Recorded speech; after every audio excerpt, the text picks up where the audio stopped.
Vale, pues vamos a hacer la presentación. Vale, venga. Bueno, vamos a empezar ya con el tercer día del curso de Economía Crítica. Lo primero de todo, que disculpar por el retraso y darle las gracias a Floren por haber aceptado nuestra invitación.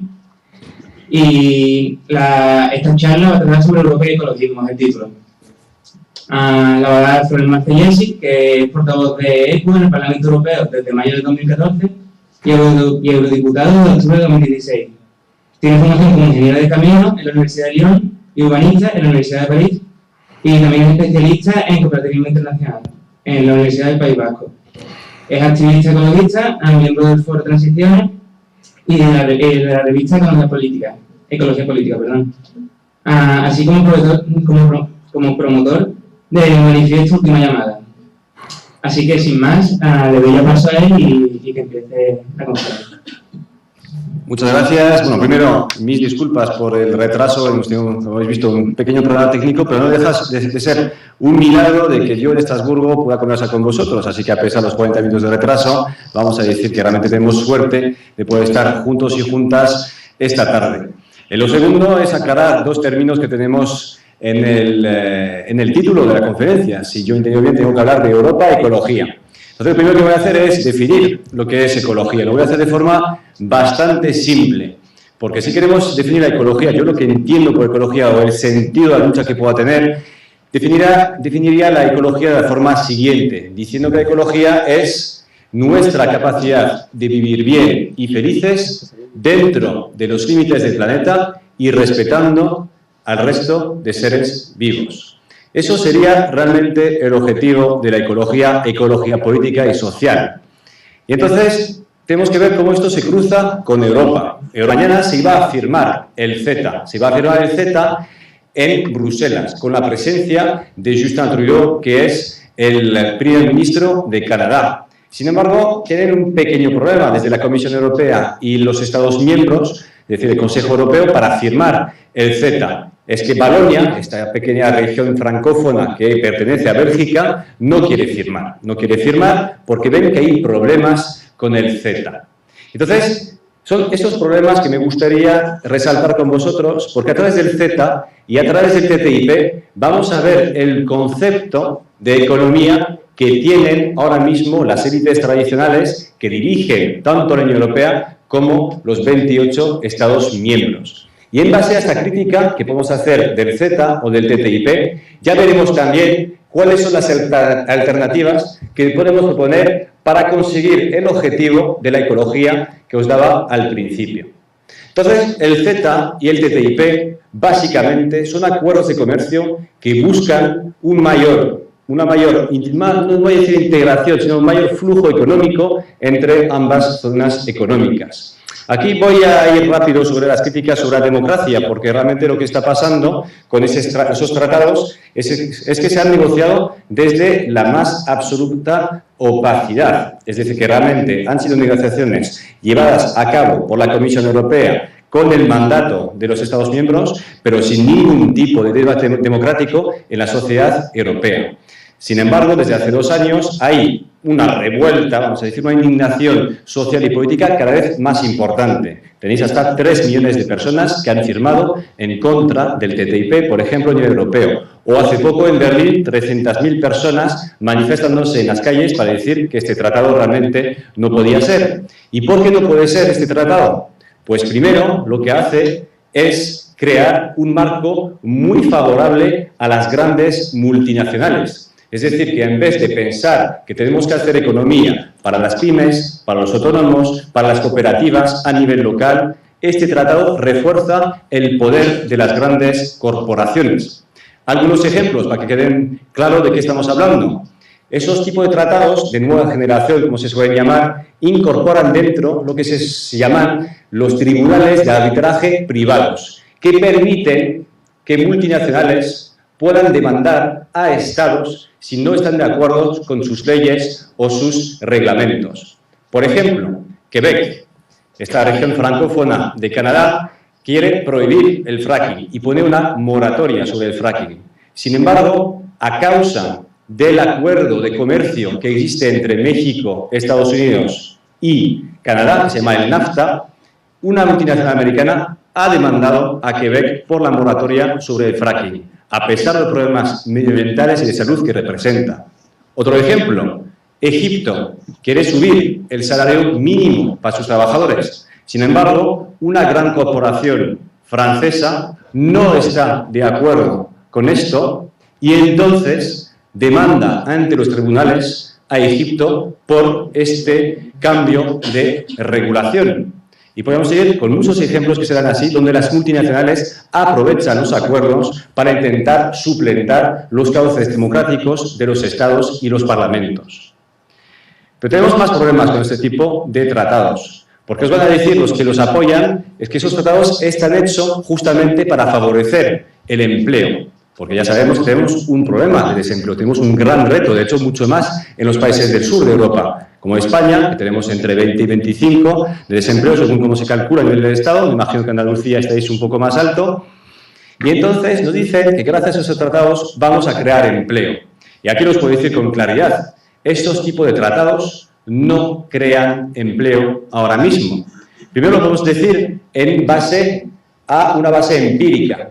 Otra vez, el ejemplo del NAFTA entre Estados Unidos, México y Canadá. Ahí los sindicatos americanos nos cuentan que se perdió 1 millón de empleos en Estados Unidos desde el año 94. 1 millón de empleos. Es más, los cálculos que estamos haciendo dicen lo siguiente. Con el TTIP, es decir, el acuerdo entre la Unión Europea y Estados Unidos, estaríamos perdiendo, si pusiéramos en marcha el TTIP, hasta 600.000 empleos en Europa. Y si pusiéramos en marcha el CETA, estamos hablando de la pérdida de 200.000 empleos, lo cual es verdad tanto en Europa como en Canadá. En Canadá sería una pérdida de 20.000 empleos. Por tanto, tenéis que saber que crear más comercio internacional no supone de por sí crear empleo. Y además, aquí me gustaría, eso lo he pasado rápido porque me gustaría llegar a la última parte que me parece no voy a decir más importante, sino menos conocida, que es la parte de los límites del planeta. Porque os decía al principio, dentro de esta definición de la ecología, de vivir bien y felices dentro de los límites del planeta, respetando al resto de seres vivos, tenemos que pensar en concepto de límites del planeta. Con la parte más democrática y más social hemos visto el vivir bien, el vivir felices, es decir, necesitamos un empleo, necesitamos también democracia. Pero sí que decimos que lo tenemos que hacer dentro de los límites del planeta, tenemos que pensar si realmente este tipo de economía, este tipo de tratados, son realmente compatibles con esos límites energéticos y climáticos. Porque aquí al final son dos cosas. Porque la economía también es una economía de flujo de energía y materiales. Tenéis que pensar la economía como un cuerpo. Incorpora y desecha.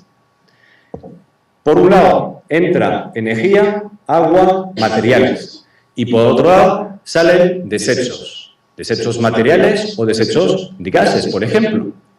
Entonces, cuando hablamos de límites, tenemos que recordar que el planeta como tal tiene una capacidad de generación y regeneración de los materiales o energía que son renovables o no renovables y tiene una capacidad de absorción.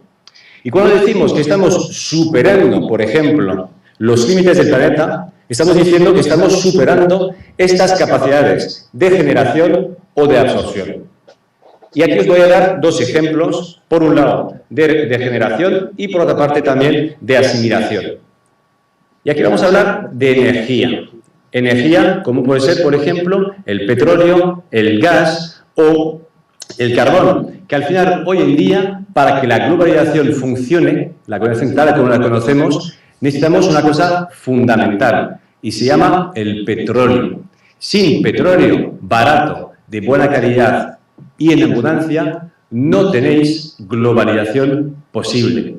Toda la vida que conocéis la forma de transportaros, la forma de alimentaros, la forma de vestiros, depende del acceso a una energía que es muy barata y de buena calidad.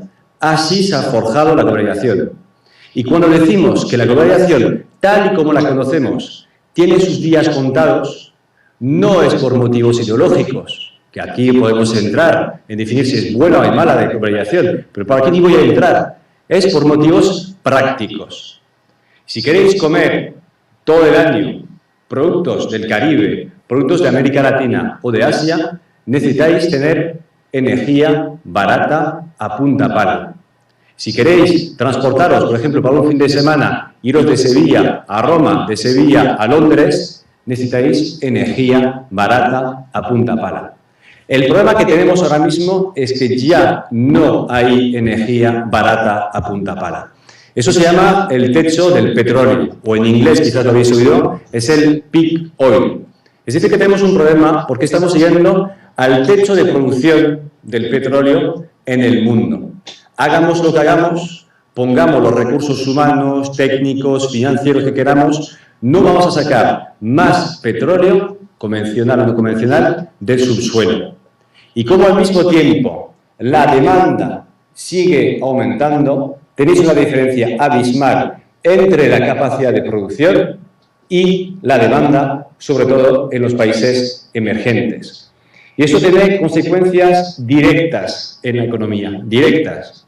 Y de hecho, la crisis del 2008 es una crisis que está íntimamente relacionada con el techo de petróleo. Porque cuando sube el precio del petróleo, sube, por un lado, los combustibles, suben, es decir, la gasolina, por ejemplo, del coche del trabajador que va de casa a su oficina, sube también los créditos para las casas, porque esto está relacionado con los tipos de interés que a su vez están relacionados con los precios de la energía. La crisis de 2008, por ejemplo, es una crisis a la vez financiera y a la vez energética y ecológica. Entonces, tenéis que pensar que la globalización no puede seguir de la misma forma si ya no tenemos acceso a esta energía barata. Y el problema de esos acuerdos, como el CETA o el TTIP, es que no tienen en cuenta justamente que la energía barata, como el petróleo, se está terminando. No lo tienen en cuenta, porque lo que pone dentro, que hemos leído los acuerdos, pone que tenemos que liberalizar más los bienes y servicios energéticos, como el petróleo, el gas o el carbón. Dice que tenemos que abrir los mercados para el fracking. ¿Sabéis? El fracking, que es esa nueva forma de extraer gas no convencional. Dicen también que tenemos que abrir los mercados para las arenas bituminosas, que es un combustible fósil mucho más peligroso para el medio ambiente que el petróleo, porque es un petróleo que está mezclado con arena. Entonces, lo que hace el CETA y el TTIP es que no es realista. Básicamente, no es realista porque no tiene en cuenta esta finitud del planeta y de la energía accesible al ser humano. Y lo segundo que no hace el CETA y el TTIP es no tener en cuenta la otra parte del bucle que os comentaba, que es, por un lado hemos dicho que tenemos la generación de la energía y por otra parte tenemos la capacidad de asimilación de los desechos y residuos. Y hoy en día uno de los mayores residuos que tenemos en la sociedad humana, en la naturaleza, se llaman los gases de efecto invernadero, el CO2, el metano, por ejemplo, que emitimos, por ejemplo, a través del transporte, la industria o de las viviendas. ¿Y qué pasa con esto? Pues simplemente que la capacidad del planeta es un umbral que tenéis hasta aquí. Por encima de este umbral, el planeta ya no puede absorber más CO2. Y cuanto más CO2 estamos produciendo en comparación que del umbral de asimilación, más desregulación del clima estamos provocando. Ahora mismo, básicamente, aumentando la temperatura que tenemos en nuestros países. Empezando por la temperatura que tenéis en Sevilla. Me imagino que en Sevilla habréis visto que tener hasta 50 grados en agosto no es tan normal. Y esto tiene consecuencias o impactos directos, porque somos decir, sí, los más pobres en el sur, o los osos en el norte, o las islas del Pacífico van a desaparecer. Eso es cierto. Pero los primeros que vais a sufrir en Europa sois los andaluces, de hecho. Los empleos relacionados con la agricultura y el turismo, principalmente, van a decaer. ¿Por qué? Porque la agricultura y el turismo se van a ver directamente afectados por el cambio climático. Los cultivos más impactados ahora mismo por el cambio climático en Europa y en España son, por ejemplo, la vid, el vino y el cultivo de olivos. Así que ya os podéis imaginar lo que se pondría, no solo a nivel económico, sino también a nivel cultural, una Andalucía sin vino y sin aceites de oliva. Sin embargo, esto es la realidad, y además una realidad que va a suponer más cosas. Según las últimas investigaciones de la Unión Europea, también va a suponer que haya muchas migraciones debidas al cambio climático. Porque si la gente no puede vivir bien en el campo, bien en el turismo, donde estaba trabajando, va a tener que migrar. Eso se llaman migraciones climáticas. Ya tienen lugar en el mundo ahora mismo. Estamos calculando que entre 40 y 50 millones de personas están migrando por razones climáticas a nivel mundial. De hecho, es la primera razón de migraciones en el mundo, mucho más que las guerras, mucho más que por otros motivos, por motivos climáticos. Entonces, este estudio nos dice lo siguiente, que la primera región que va a ver migrar sus trabajadores y su gente en Europa será Andalucía. Por tanto, ya estáis viendo que aquí tenemos un pequeño problema, que tenemos que arreglar el cambio climático. Más bien, no tenemos que seguir teniendo un modelo de producción y consumo que permita que haya cada vez más emisiones de CO2 y metano. Pero otra vez el problema que tenemos con el CETA, con el TTIP, con el tipo de economía que defienden tanto conservadores como socialdemócratas y gran parte todavía, por desgracia, de la izquierda, no puede ser un modelo como el TTIP, como el CETA, porque hemos calculado que con este tipo de acuerdos vamos a aumentar de forma radical las emisiones de gases de efecto invernadero en un 200% en 2030. Entonces, esos acuerdos tienen un problema. Están en contradicción total con la lucha contra el cambio climático. Están en contradicción con el Acuerdo Climático de París que se firmó el año pasado. En París, no sé si recordáis, que hubo la cumbre climática donde se firmó un gran acuerdo unánime para decir que teníamos que hacer lo máximo para evitar que la temperatura subiera por encima de 1,5 grados, lo que supondría todo lo que os he contado antes. El problema es que ahora mismo tenemos dos tipos de políticas. Políticas como el CETA y el TTIP, que lo que fomentan es una economía al servicio de las multinacionales, al servicio de la economía, vamos a llamarla como business as usual, es decir, el crecimiento por el crecimiento para una pequeña minoría, o al revés, apostar por acuerdos que permitan respetar el clima. Entonces, eso es lo que comento, de hecho, siempre aquí en el Parlamento Europeo, sobre todo cuando estoy en debate, como ayer, con compañeros y compañeras del PSOE, les digo, es que no podéis apoyar este tipo de tratados y, al mismo tiempo, apoyar una lucha ecológica decidida contra el cambio climático. Esto es totalmente contradictorio, porque todas las herramientas económicas, por ejemplo, los tratados de comercio, tienen que ser coherentes con la lucha contra el cambio climático y tienen que ser coherentes con una economía que vive dentro de los límites del planeta. Y por eso tampoco se puede defender ahora mismo una economía del crecimiento por el crecimiento. Porque eso lo voy a decir con claridad. El crecimiento ahora mismo no es la solución. El crecimiento es el problema. Y tenemos que salir realmente del dogma del crecimiento. Porque lo importante en la economía no es que crezca, no es que decrezca tampoco.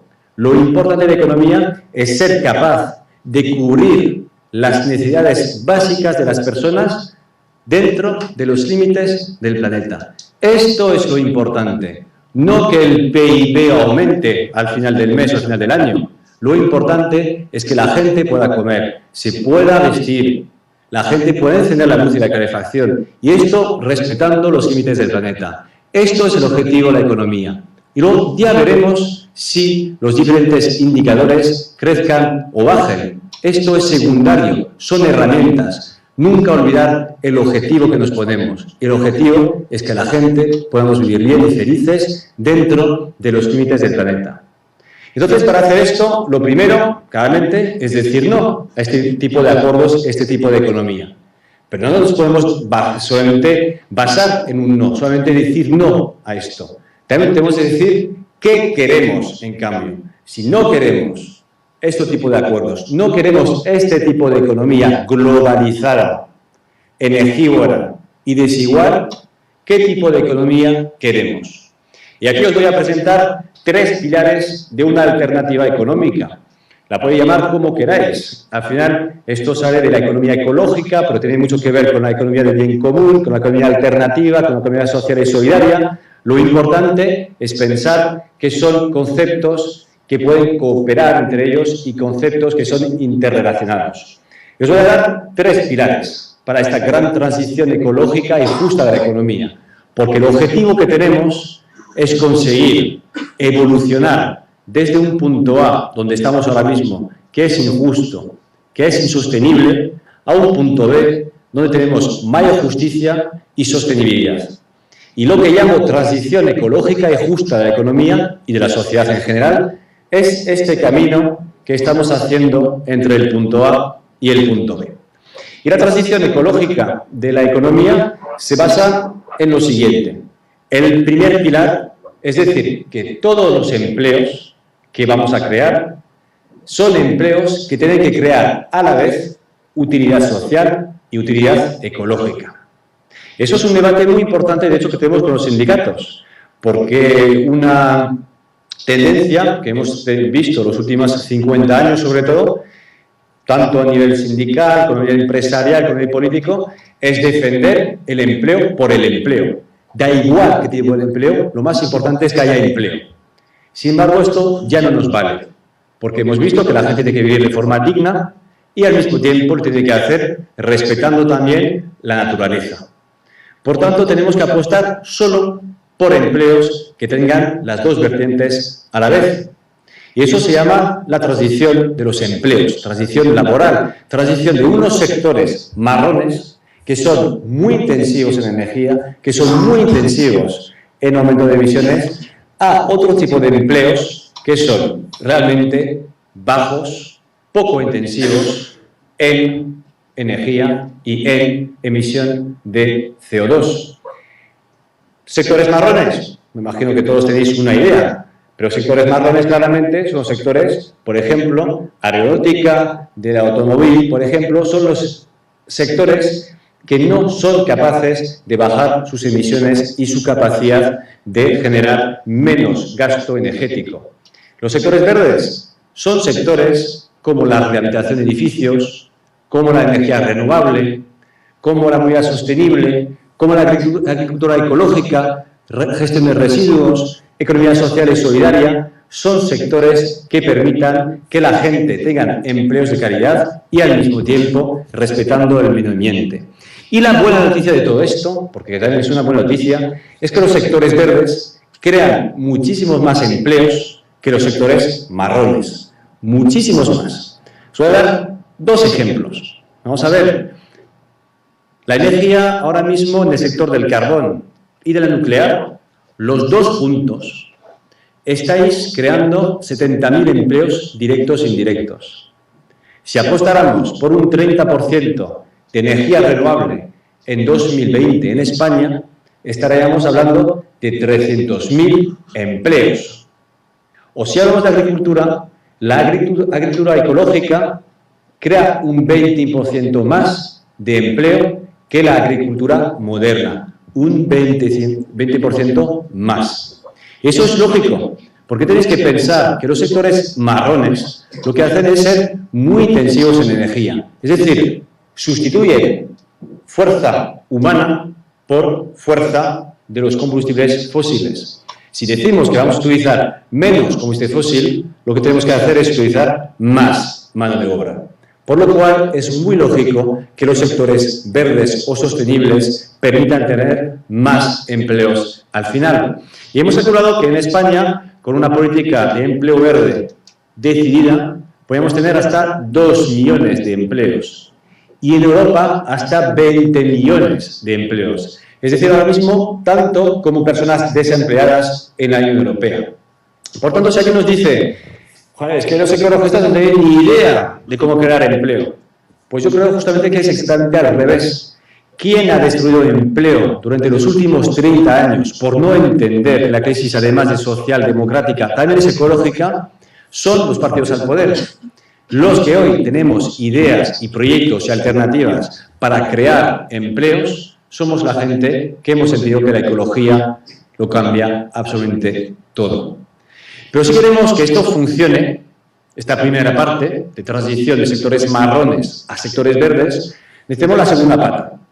La segunda pata es la pata del reparto, de la distribución y redistribución de la riqueza.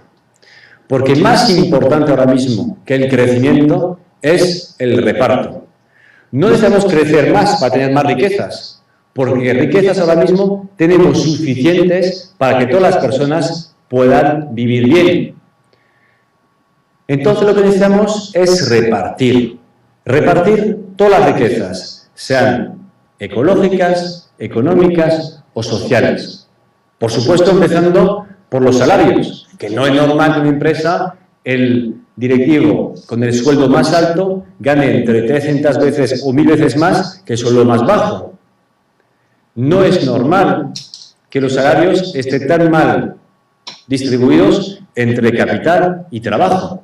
Eso es una vieja lucha transformadora, pero esta sigue vigente. Pero también tenemos que decir que tenemos que dar un paso más. Se puede poner en marcha una renta básica de ciudadanía, es decir, que todas las personas reciban un ingreso, porque tenemos riqueza suficiente para que ninguna persona viva de forma indecente, y al mismo tiempo, si recordamos que la ecología también habla de límites, también tenemos que poner límites a la renta, y eso se llama una renta máxima. Renta mínima por abajo para dignidad y renta máxima para que todos tengan acceso a la dignidad y se pueda repartir la riqueza ya existente. Si hablamos de reparto también tenemos que hablar de reparto del trabajo y de todos los trabajos. Primero el reparto del trabajo productivo, lo que solemos llamar el empleo productivo. Porque ahora lo que tenemos, por un lado, es gente que trabaja muchísimo, demasiado, más de 50, 60 horas. Y gente que no trabaja, 20% de gente que no tiene acceso a un empleo productivo. El reparto de trabajo, que también es una vieja reivindicación sindical y con mucha razón, todavía también sigue muy vigente. Pero además de esto, necesitamos repartir también los trabajos reproductivos, los trabajos de cuidado. Es decir, que las personas, sobre todo los que cuidan a las personas dependientes, a los peques, a las personas ancianas y mayores, este trabajo que de forma mayoritaria lo ejercen mujeres, también se reparta mucho mejor entre hombres y mujeres. Lo que necesitamos no es que las mujeres vayan mucho más al mercado, sino que más bien los hombres vuelvan mucho más a la comunidad y se encarguen también de este tipo de tareas. Repartir los empleos productivos y repartir también los trabajos de cuidado. Y además del reparto, que es el segundo pilar, tenemos el último pilar. Para que esto funcione, los dos primeros pilares, necesitamos también la democracia. Porque si no tenemos democracia, podéis imaginar que para hacer un reparto de las riquezas ecológicas que quedan, seguramente lo que tendremos será un escenario donde serán unas élites que se repartirán entre ellos lo que queda. De hecho, ya está pasando. Cuando repartimos las riquezas a nivel mundial, los que nos quedamos con las riquezas naturales, con los recursos, por ejemplo, somos básicamente los países más potentes a nivel militar. Si vamos a Irak, por ejemplo, algunos van a Irak, es para poder quedarse con los recursos naturales. Por tanto, si queremos hacerlo de forma mucho más suave, tranquila, pacífica, la única forma de repartir los recursos que tenemos es de forma democrática. Y democrática a todos los niveles. Democracia, por supuesto, en la empresa. ¿Quién decide lo que producimos?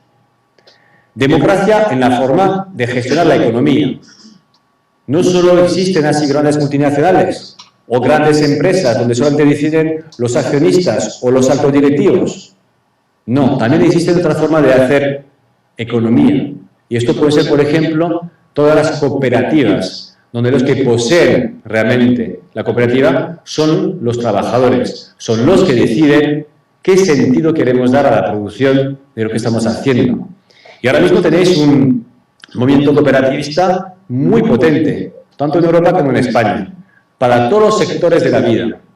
Cooperativa de producción y consumo, por ejemplo, para productos agrícolas. Si queréis consumir, pues comprar directamente al productor. Eso en Andalucía, en Sevilla, por ejemplo, es muy fácil hacerlo. Hay redes muy potentes. Banco cooperativo, como FIARE. Cooperativa de viviendas, en derecho de uso. Cooperativa para compartir, por ejemplo, los coches. En vez de tener propiedad privada, sino que se pueda compartir el uso de un coche que pertenece a una comunidad. Cooperativas, en general, para todos los aspectos de la vida. Cooperativas energéticas. En vez de dejar vuestro dinero a Iberdrola sin saber qué tipo de energía estáis utilizando, pues por ejemplo, podéis ir a Cencer, en Andalucía, o a Energía, en Cataluña, que son cooperativas energéticas que dicen que lo más importante es producir energía renovable y además aprender entre la comunidad y la cooperativa a gestionar mucho mejor su consumo. Porque lo más importante no es consumir más energía, sino aprender a consumir lo que tenemos y lo que necesitamos de verdad. Y esto es un ejercicio democrático, pero no es suficiente. También necesitamos un ejercicio democrático a nivel mucho más global. Y aquí lo que se puede hacer, y lo que ya se hace en muchos países o regiones diferentes de Europa, del mundo, es repensar todos juntos qué llamamos la riqueza. ¿Por qué estamos produciendo? ¿Por qué estamos consumiendo? ¿Por qué estamos trabajando? ¿Y cómo lo estamos haciendo? Y eso pasa, por ejemplo, con debate democrático, con proceso democrático y deliberativo, donde una comunidad, sea un pueblo pequeño, una ciudad, una región, un país, defina los indicadores que quiere para medir la riqueza. Porque claramente el PIB no funciona para ese tipo de visión que os acabo de dar. El PIB es puramente economista y no tiene en cuenta, por ejemplo, los límites del planeta. Por tanto, necesitamos otros tipos de indicadores. Y no indicadores que nos den los expertos. Necesitamos indicadores deliberativos, indicadores que hemos hecho desde abajo, que hemos entendido, que hemos definido. Porque al final, esto de vivir bien y felices también es muy subjetivo y tiene la capacidad de venir desde la comunidad. Por ejemplo, solamente para que veáis que eso se hace, no estoy contando cosas totalmente aberrantes. Tenéis el estado más pobre de Brasil, que si lo calculáis con el PIB, de hecho sí será el estado más pobre, porque tiene un PIB muy bajo en comparación con los otros estados, sobre todo urbanos. Pero ellos dijeron, ya basta, nosotros no somos pobres, vamos a ver qué entendemos por riqueza. Y ellos se den cuenta que su mayor riqueza que tienen ahora mismo es su bosque. Es el bosque que tienen ahí, la Amazona. Y por tanto, una vez que se incluye también la naturaleza, los ecosistemas, dentro de la forma de calcular riqueza, se dan cuenta que los que son ricos y ricos a largo plazo son ellos. Y ahora ellos calculan la riqueza de forma diferente al resto de estados de Brasil. Y por tanto estáis viendo que lo que tenemos detrás también no solamente es un debate económico o político, es un debate cultural, de cambiar el chip, de cambiar las gafas para ver este mundo. ¿Quién es rico ahora mismo? No es quien tiene el PIB más alto. Ahora mismo debéis tener el PIB que tenemos en España y tener 20% de desempleo. Pues tener el PIB que tenemos, tener un nivel cultural o educacional al mismo nivel de otros países que tienen un PIB 3 veces menor. Entonces lo importante es pensar realmente el sentido de lo que hacemos. Y eso es lo que hace la ecología política, plantear un sentido a la vida, tanto personal como colectiva. Y esto pasa a través de un cambio a todos los niveles. Necesitamos un cambio político, por supuesto. Necesitamos un cambio social. Necesitamos un cambio estructural. Necesitamos un cambio de educación. Necesitamos un cambio a nivel local, a nivel regional, a nivel nacional, a nivel europeo, a nivel mundial. Necesitamos actuar a todos los niveles para poder ser capaces de cambiar las cosas hacia esta definición de la ecología que os decía al principio, donde somos capaces de vivir bien y felices dentro de los límites del planeta, respetando al resto de seres vivos. Gracias.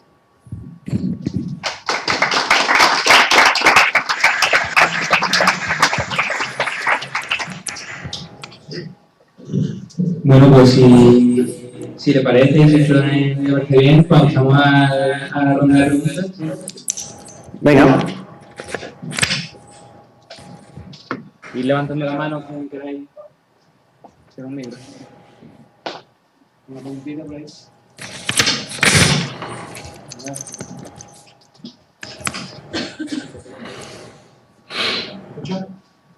¿Me escuchas? ¿Sí? Buenas tardes. A mí me gustaría saber cuál es su opinión con respecto a que los países negocien las emisiones de CO2 y demás entre ellos. No estoy seguro de oído. ¿Has terminado o estás...? Pégatelo más. No, casi chupando, vamos. Buenas tardes. Me gustaría saber cuál es su opinión sobre que los países negocien entre ellos el tema de los límites de emisiones de CO2 y demás. A ver, si queréis podemos coger varias preguntas a la vez. ¿Has escuchado la pregunta? Sí, sobre los límites de CO2 y que los países lo negocian entre ellos, ¿verdad? Sí. Sí, correcto. Buenas tardes. Ante todo, agradecerle que esté desde Bruselas dando esta conferencia y plantearle una pregunta. Habla usted de alguna forma de ir construyendo poco a poco, ¿no?, lo que queremos ver a través de cooperativas, este tipo de iniciativas. Yo me he quedado con, en el ámbito local, esta reflexión que plantea usted sobre cómo medimos la riqueza, indicadores alternativos al PIB, etcétera. Y quería preguntarle si tiene alguna propuesta, alguna iniciativa que considere interesante sobre cómo plantear en un ámbito local, en plan en un pueblo o en una pequeña comunidad, cómo llevar adelante este proceso, cómo iniciarlo y cómo hacer participar a la vecindad de un proceso deliberativo como este, cómo plantearlo. Muchas gracias.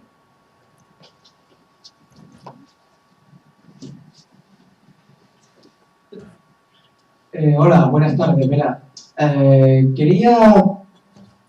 hace poco me enteré de la existencia de las llamadas ecoaldeas. No sé si sabes qué son y si lo sabes, pues me gustaría que dijera un poco cuál es su opinión acerca de eso. Y segundo, hablaba de la dimensión regional, nacional, internacional, a nivel político, económico, local.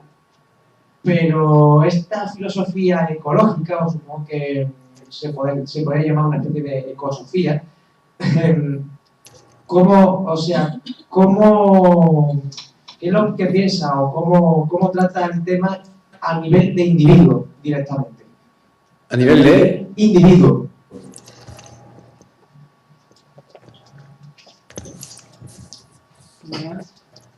A ver, 3 está bien para empezar. Vamos a ver. Un momento.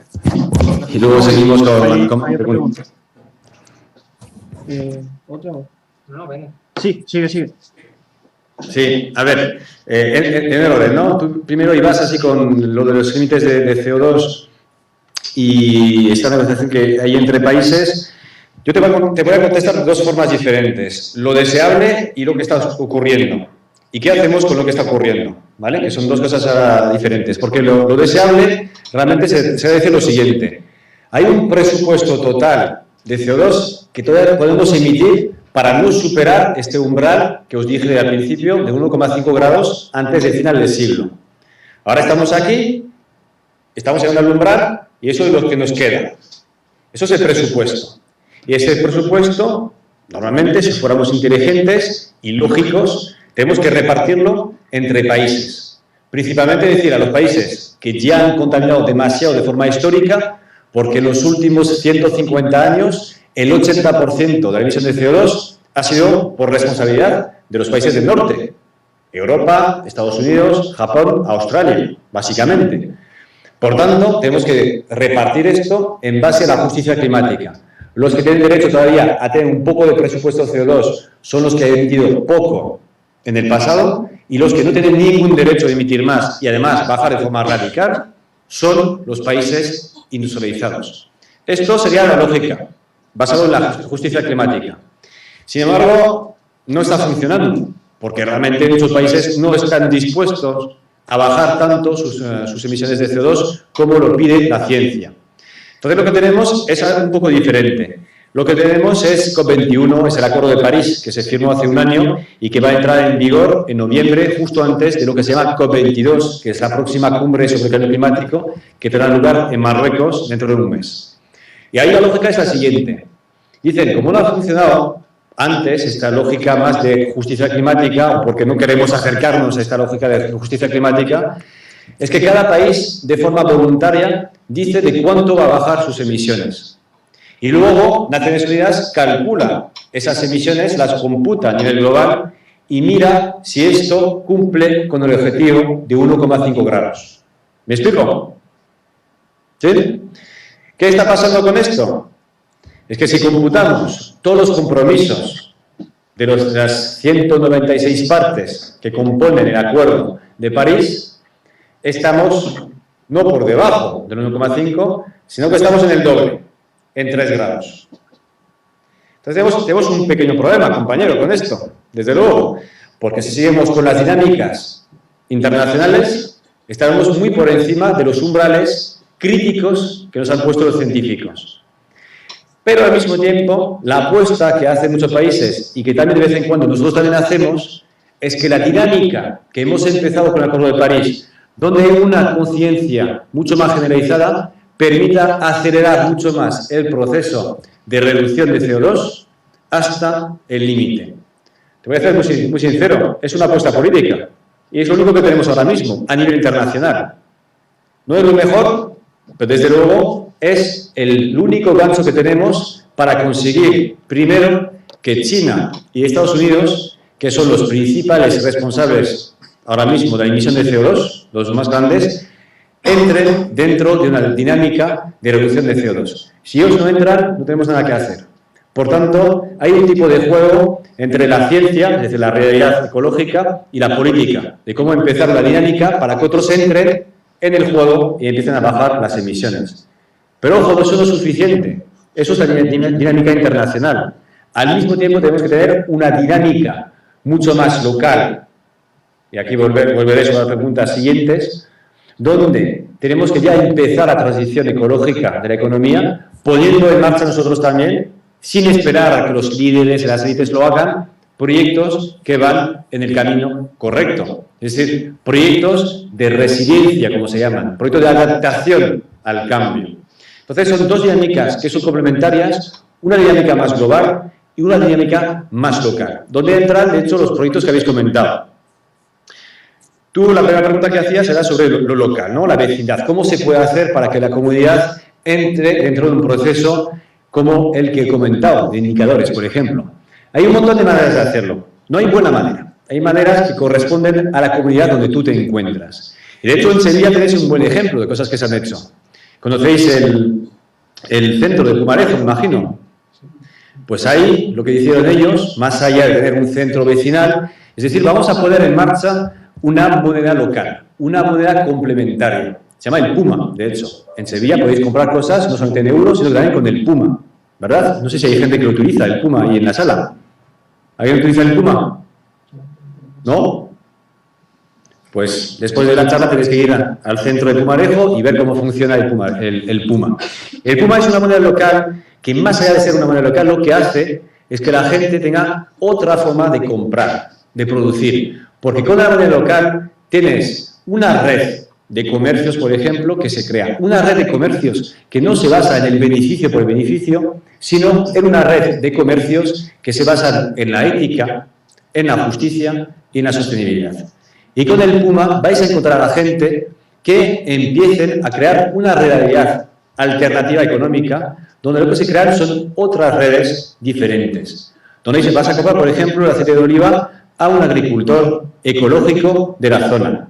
Donde vas a comprar otros zapatos, por ejemplo, veganos, que ha hecho un tío al lado de Sevilla. Esto te permite el Puma. Y esto, sin saberlo, porque no siempre nos damos cuenta, eso te hace repensar realmente qué es importante en la vida. Si comprar en el supermercado súper rápido un producto que ha sido producido a 18 kilómetros sin conocer las condiciones éticas sociales detrás, ni conocer a la persona que lo ha hecho, o comprar con una persona que puedes ponerle cara del otro lado. Entonces, esto es un ejemplo muy concreto de cómo se crea comunidad y cómo se vuelve a replantear lo que es la riqueza y cómo tenemos que comprar, consumir y producir. Por tanto, os animo muchísimo a conocer a los compañeros del Pumarejo y la moneda local del Puma. Y la última pregunta que hacía sobre las ecoaldeas, pues sí, conozco bastante bien. De hecho, hay una que me gusta mucho porque está al lado de Bilbao, donde vivo yo, que es la CABE, en Navarra, que es la más famosa, de hecho, de España, la más antigua, la que más ha aguantado sus años, porque se creó a principios de los 80. Y es un caso muy interesante, de hecho, la CABE, porque las ecoaldeas tienen dos cosas. Lo primero es que son buenos ejemplos o buenos laboratorios de vida alternativa, de cómo se podía llevar una vida alternativa sin entrar dentro de la estructura existente. Y eso tiene una ventaja y una desventaja.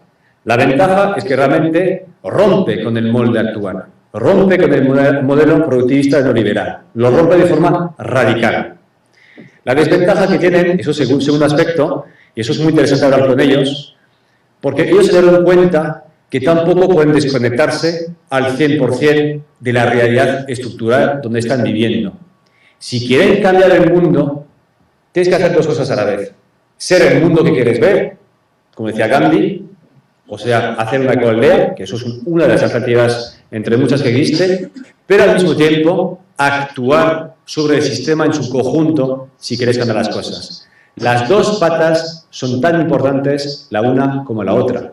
Y por ejemplo, en el caso de la CABE, que ellos estaban totalmente fuera del sistema hace 30 años, pues hoy hay gente en la CABE que se presenta a las elecciones de su pueblo, por ejemplo, porque tienen claro que si quieren mejorar su ecoaldea o cambiar el pueblo donde están, con las interrelaciones que hay, también tienen que estar en el consistorio del pueblo donde pertenecen. Entonces es muy interesante, porque nos damos cuenta que necesitamos siempre tener un pie en la calle, un pie en las alternativas desde abajo y un pie en las instituciones, al mismo tiempo, porque en todas partes se puede y se debe actuar. Y por supuesto también se debe actuar a nivel individual, lo que llamamos tú la ecosofía, efectivamente, que es la filosofía ecológica, pues tenemos que actuar a dos niveles, a nivel colectivo y a nivel individual, por supuesto, porque si queremos ser coherentes con la vida que estamos promoviendo, con las ideas que estamos promoviendo, pues al mismo tiempo, como individuo, tenemos que practicar lo que estamos diciendo, o por lo menos intentar hacerlo. Porque tampoco hay que volverse locos. Es imposible ser coherentes al 100%. Sobre todo con la estructura donde vivimos, la sociedad donde vivimos, es incoherente y lleva muchísimas contradicciones. Siempre tenéis que jugar entre bajar vuestras contradicciones, pero pensarlo como un proceso. No vais a cambiar de la noche a la mañana. Es un proceso personal. Por ejemplo, queréis aprender a vivir de forma más sostenible. Pues una forma de hacerlo es cambiar la alimentación. Cambiar la alimentación, vivir y comprar y comer de forma más ecológica. Comprar menos productos cárnicos, que son malos para la salud y malos también para el cambio climático. Pero eso no se hace en poco tiempo. Se hace con un proceso tanto mental como de costumbre. Y eso lo podéis hacer para todo. Para la forma de vestiros, para la forma de transportaros. Pero es importante pensar que el individuo como tal tiene que ser coherente. Pero por supuesto, si queréis un cambio en la sociedad, no solo hace falta que cambie el individuo, sino también que se crean dinámicas colectivas, dinámicas de mucha gente que en lo social y en lo político sean capaces de mover también la estructura. Porque las dos cosas siempre se interrelacionan. De hecho, todo se interrelaciona. Somos seres interdependientes. Seres interdependientes entre seres humanos, entre sociedades y con la naturaleza. Siempre recordar esto, la interdependencia. No somos seres independientes, siempre interdependientes. Todos dependemos de todos y de todas y al mismo tiempo dependemos de la naturaleza. Por tanto, a tu pregunta, cambiar el individuo y cambiar el colectivo. Las dos cosas a la vez.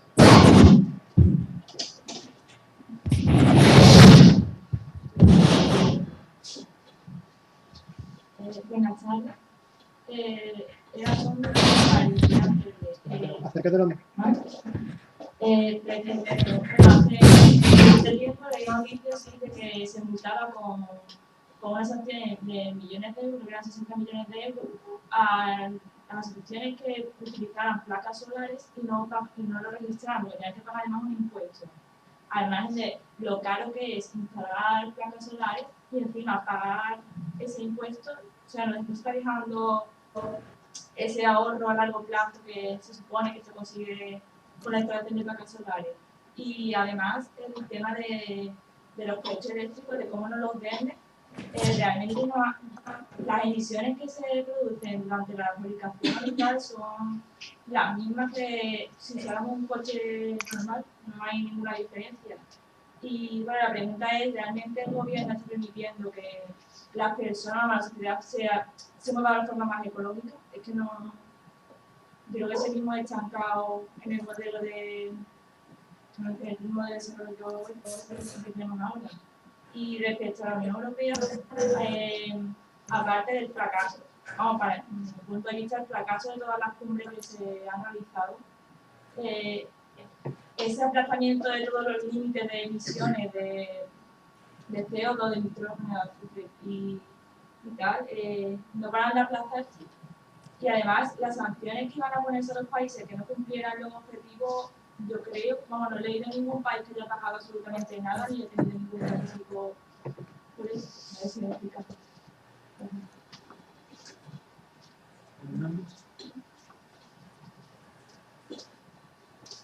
Buenas tardes, perdón por la pronunciación, pero no soy española y intento explicarme.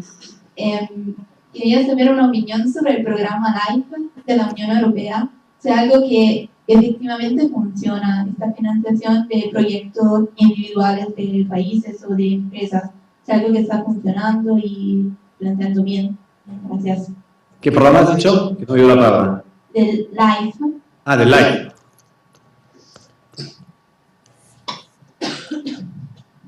Buenas tardes.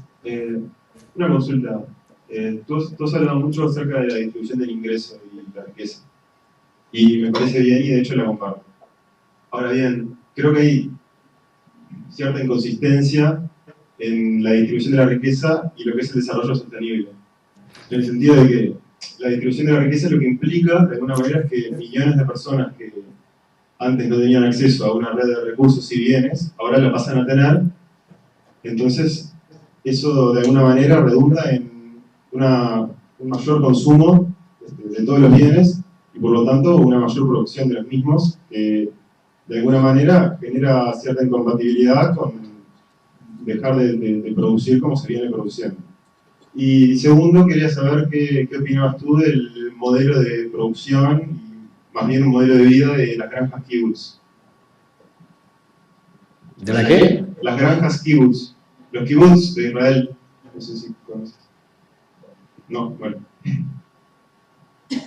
Son comunidades en Israel que viven en pequeñas granjas y son autosuficientes.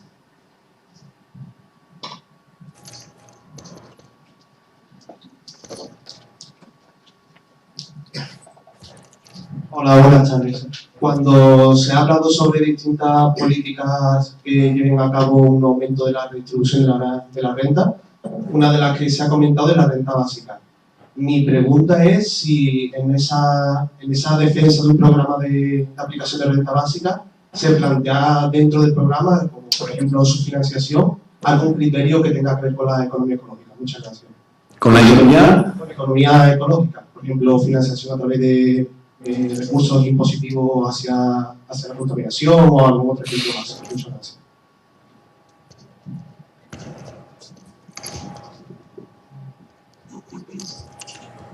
Ya puedo responder. Muchas gracias. A ver, con si te doy la primera pregunta iba del impuesto al sol, ¿verdad?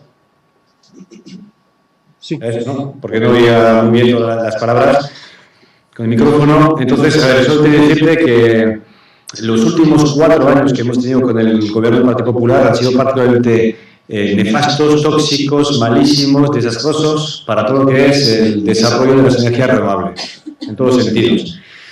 Que sean para el corte de ayudas retroactivas a energías renovables, que sea el impuesto al sol que has comentado, o que sea, por ejemplo, impedir el autoconsumo.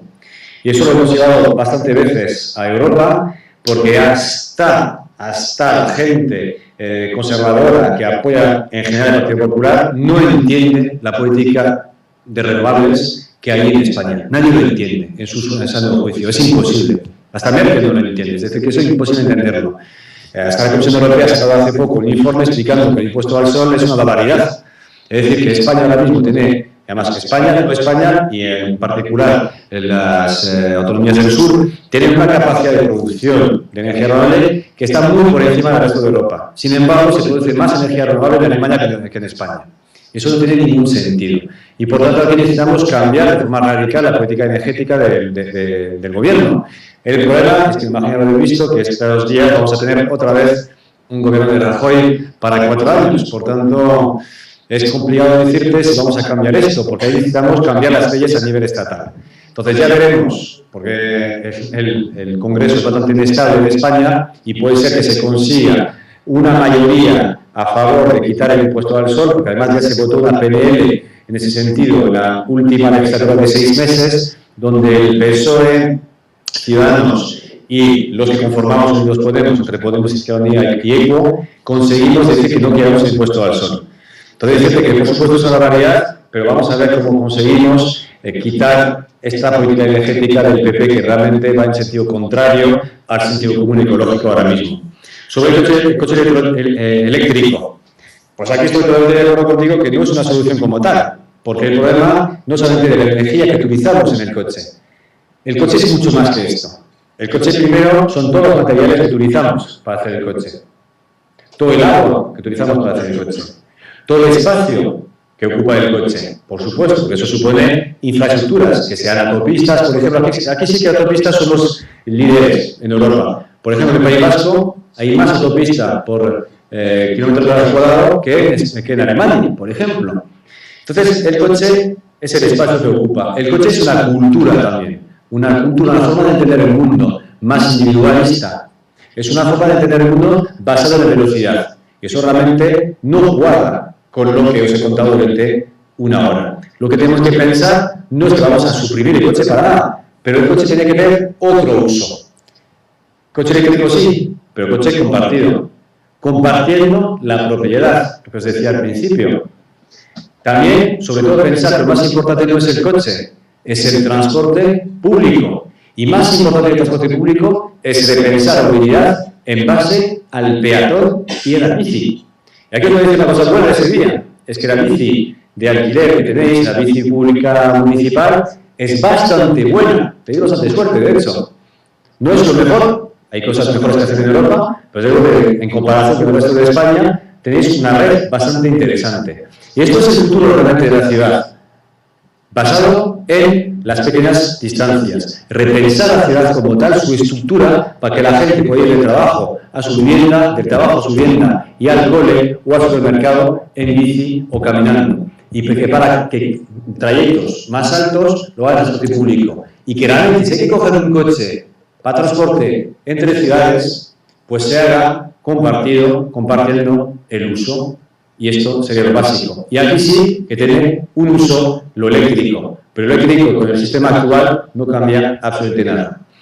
Y luego último, sobre las sanciones y el CO2, pues había en el protocolo de Kioto, es decir, el protocolo anterior al Acuerdo de París, había sanciones que se podían dar a los países que no respetaban el acuerdo. Sin embargo, Canadá se ha ido de acuerdo y no ha recibido ninguna sanción. Y hemos visto que el sistema no ha funcionado porque no existe, y ese es el problema a nivel internacional, existe una Organización Internacional del Comercio, la OMC, existe una Organización Internacional del Trabajo, la OIT, que tienen la capacidad de sancionar a los países si no respetan los acuerdos.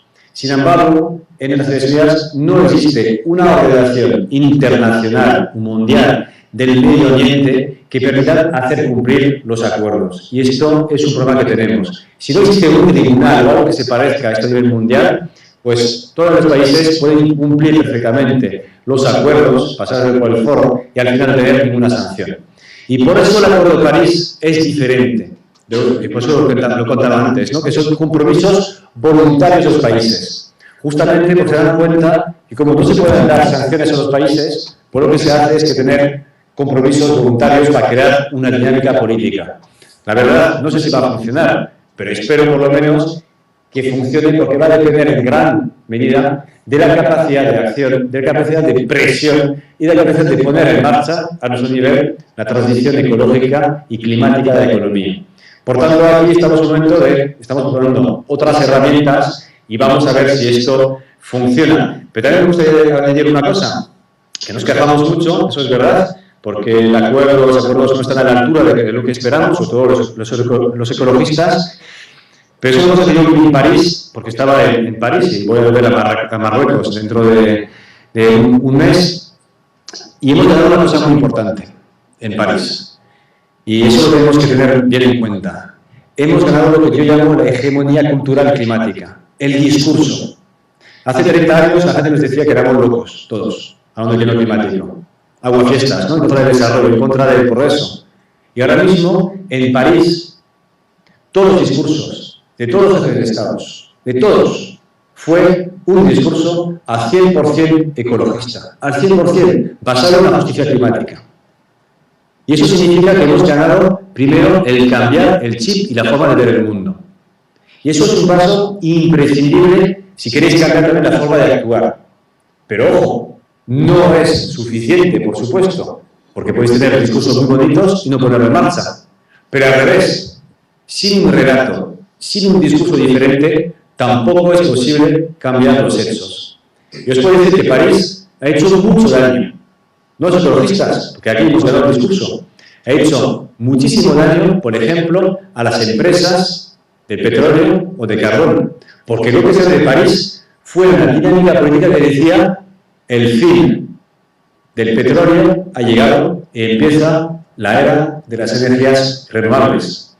Hasta tal punto que, por ejemplo, las empresas de carbón de Europa han puesto como enemigo número 1 ahora mismo al Acuerdo de París, que el amigo compañero Trump en Estados Unidos, un gran candidato, ¿verdad?, ha dicho que lo primero que quiere hacer, si sale elegido, es quitar al Acuerdo de París, porque va en contra del comercio y de las multinacionales americanas. Por tanto, tenéis que mirar que el Acuerdo de París lo hemos conseguido más allá de que a nivel científico no es lo que queríamos, a nivel de dinámica política manda un mensaje muy positivo en la senda que tenemos que trazar.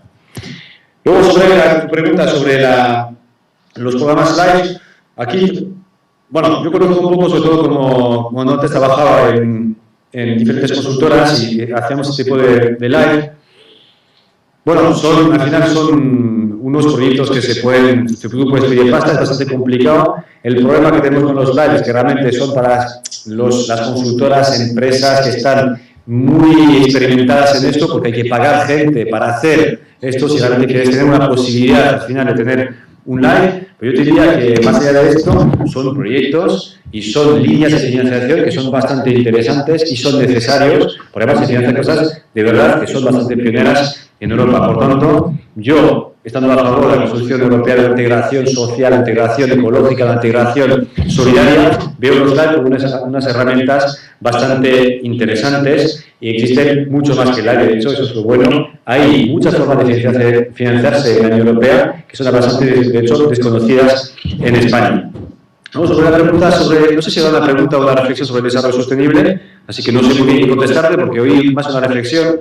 Y sobre el tema de Israel, no conocía. Estuve en Israel y Palestina el año pasado para visitar sobre todo Palestina y también fuimos a la Knesset, pero te voy a decir que no era sobre los temas ecológicos, pero más bien era sobre la ocupación de Israel en Palestina. Entonces no conozco este caso peculiar, pero me interesa, vamos. Aquí me puedes preguntar a la delegación que nos manden un correo para que reciba la información, porque me parece bastante interesante todo lo que se puede hacer en todas las partes del mundo. Entonces me interesa este caso concreto. Y sobre la renta básica, pues decirte que existen varios modelos diferentes de renta básica. Según quién lo ponga en marcha, según cómo se haga y para qué se está haciendo, la renta básica puede ser una mera herramienta para profundizar el capitalismo. Eso es una posibilidad. Por ejemplo, si tú das una renta básica de 300 euros al mes, esto al final es una subvención a la empresa, para que el trabajador solamente pueda trabajar para cualquier empresa. Eso es un modelo que existe, de hecho, vamos. Pero la renta básica fuerte, como la llamamos nosotros, es para revertir la relación de fuerzas entre trabajadores y empresarios, donde realmente quien tiene la fuerza de negociar el trabajo que le gusta es el trabajador. Y eso es la renta básica, que estaría por encima del nivel del umbral de pobreza. Y para financiarlo, y además pensado de forma decrecentista, porque incluso diciendo esto, dentro de esta segunda parte de renta básica fuerte, tenéis una renta básica que puede ser a 100% crecentista, donde hay gente que plantea que la renta básica es buena porque la gente va a poder consumir. Da igual lo que consuma, y consuma, y consuma, que habrá más producción y más consumo dentro de este bucle de crecimiento infinito. Esto yo no lo defiendo, por ejemplo. Defiendo más bien una renta básica que se incluya dentro de una visión de transición ecológica, como os contaba antes. Y para hacerlo, lo tenéis que financiar de forma diferente. Y aquí también tenéis un montón de formas diferentes de financiar la renta básica. Se puede hacer en base, por ejemplo, a los impuestos. Aquí unos dicen el impuesto sobre el trabajo, otros dicen que puede ser el impuesto a través del IVA, otros dicen que tiene que ser a través de una tasa sobre el capital. Por ejemplo, la tasa Tobin puede ser una buena herramienta para empezar a financiar en el europeo una renta básica, o se puede hacer en Alaska, como hacen ellos, donde ya existe un tipo de renta básica donde se hace tasando a los recursos naturales. Y luego existe la otra parte de saber cómo se da la renta básica. Si se da, por ejemplo, en euros, para que tú consumas lo que quieras consumir, o tengas un mínimo de condicionalidad, por ejemplo, para que esta renta básica vaya orientada hacia otro tipo de modelo productivo de consumo.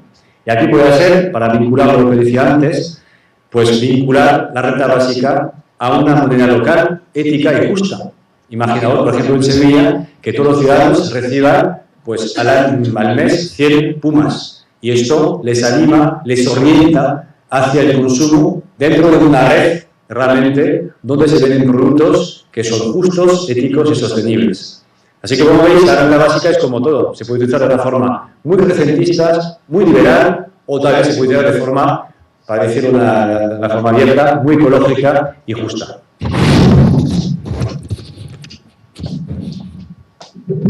Bueno, pues si no hay más preguntas, creo que podemos dar por concluida la conferencia. Agradecerle de nuevo a Flores que haya pasado este rato con nosotros.